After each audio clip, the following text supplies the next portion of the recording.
कामचोर बहू। कांता बहन की दो बहुएं थीं, बड़ी कल्पना और छोटी प्रिया।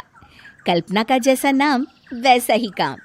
सारा दिन कल्पनाओं में रहती, ना कोई काम करती ना कोई धाम। अरे कल्पना बहू, जरा अच्छी सी चटनी पीस दे, आज कुछ मजेदार खाने का मन है। पेट में जलन हो जाएगी माँ जी बुढ़ापे में, और वैसे भी मेरा काम करने का वक्त शाम का है, अब प्रिया को ही बोल दो। इतना कहकर कल्पना वहां से चली जाती है। कांता कल्पना के ऐसे रवैये से काफी परेशान रहती हैं।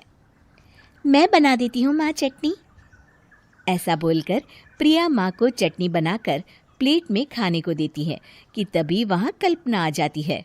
अरे वाह चटनी, जरा चक्कर तो देखूं, बड़े दिन हो गए। अरे नहीं बहू, तू तो रहने ही दे चटनी खाना, पेट में जलन हो जाएगी।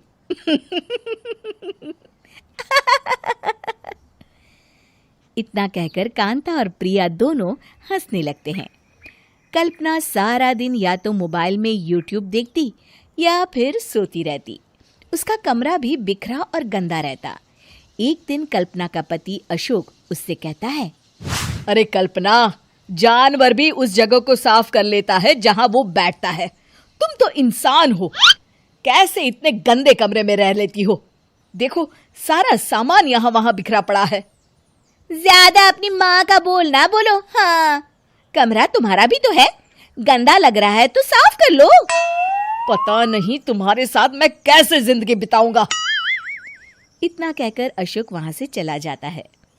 कल्पना बस खाना खाने कमरे से बाहर आती और फिर से कमरे में चली जाती। इससे कांता बहन काफी परेशान रहती। एक दिन प्रिया कांता से कहती है, माँ, मैं सारा दिन काम करके थक जाती हूँ, आप कल्पना दीदी से कहिए ना कि सुबह और शाम का काम बांट ले, मैं तो अब सिर्फ एक वक्त का ही काम करूँगी। हाँ। अरे तू वो भी ना करना, एक बहू तो कामचोर थी ही, दूसरी भी आ गई काम ना करने के बहाने लेकर। तभी वहां प्रिया का पति रमेश आ जाता है। माँ, मैं देख रहा हूँ भाभी कोई काम नहीं करती, प्रिया सारा दिन घर और रसोई का काम करती है, अब कुछ करो ना माँ। कांता मन में कुछ सोचती है और कल्पना के पास जाती है। कल्पना फोन पर मेकअप करना देख रही होती है। कल्पना, तुम सारा दिन बस मोबाइल देखती हो, घर का कोई काम भी कर लिया करो।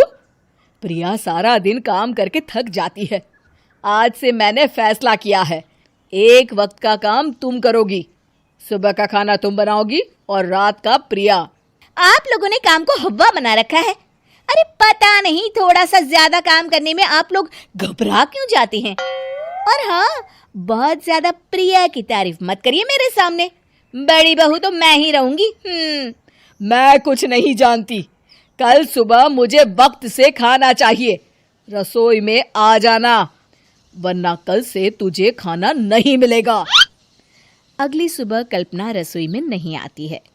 वो देर से सोकर उठती है और बाहर आकर कहती है,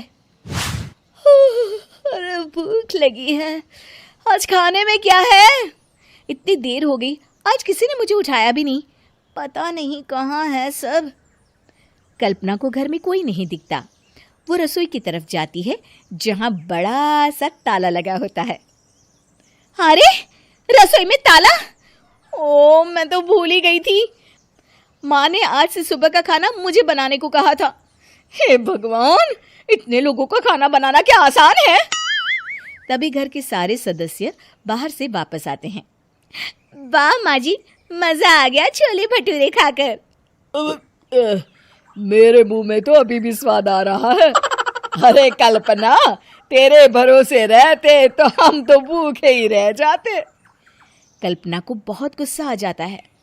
अब बहुत हो गया, आज से मैं अपनी रसोई अलग कर रही हूँ, मैं अपना खाना खुद बना लिया करूंगी। कल्पना अपनी रसोई अलग कर लेती है, पर आए दिन उसका देर से उठना और काम न करने की आदत से वो भूखी ही रह जाती थी। उसी के सामने घर के लोग अच्छे अच्छे पकवान खाते और कामचोर कल्पना को जैसे तैसे ही खाना बनाकर खाना पड़ता। पर एक दिन तो हद ही हो गई। माँ, दीदी आज सुबह से कमरे से बाहर नहीं निकली, हमें जाकर देखना चाहिए। सो रही होगी कामचोर कहीं की, पर तुम कहती हो तो चलो देख लेते हैं उसे। कल्पना कमरे में पेट पकड़कर बैठी होती है। हाय मेरा दर्द, पेट दर्द के मारे मर रही हूँ मैं।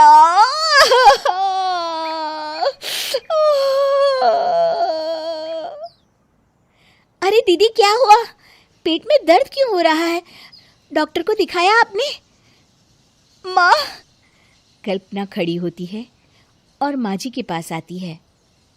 मुझे माफ कर दीजिए, अब से मैं सारे काम में मदद करूंगी, कभी आलस और काम चोरी नहीं करूंगी।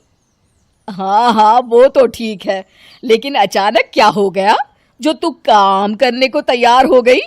कामचोर कल्पना। माँ, लगातार बासी और उल्टा पुल्टा खाना खाने के कारण मेरे पेट में इन्फेक्शन हो गया है। काम न करना पड़े इसलिए मैं 2 दिन का खाना एक दिन ही बना लेती थी। बासी और खराब खाना खाने के कारण लेने के देने पड़ गए। पेट में दर्द हो रहा है। चलो अच्छा हुआ, देर आए दुरुस्त आए।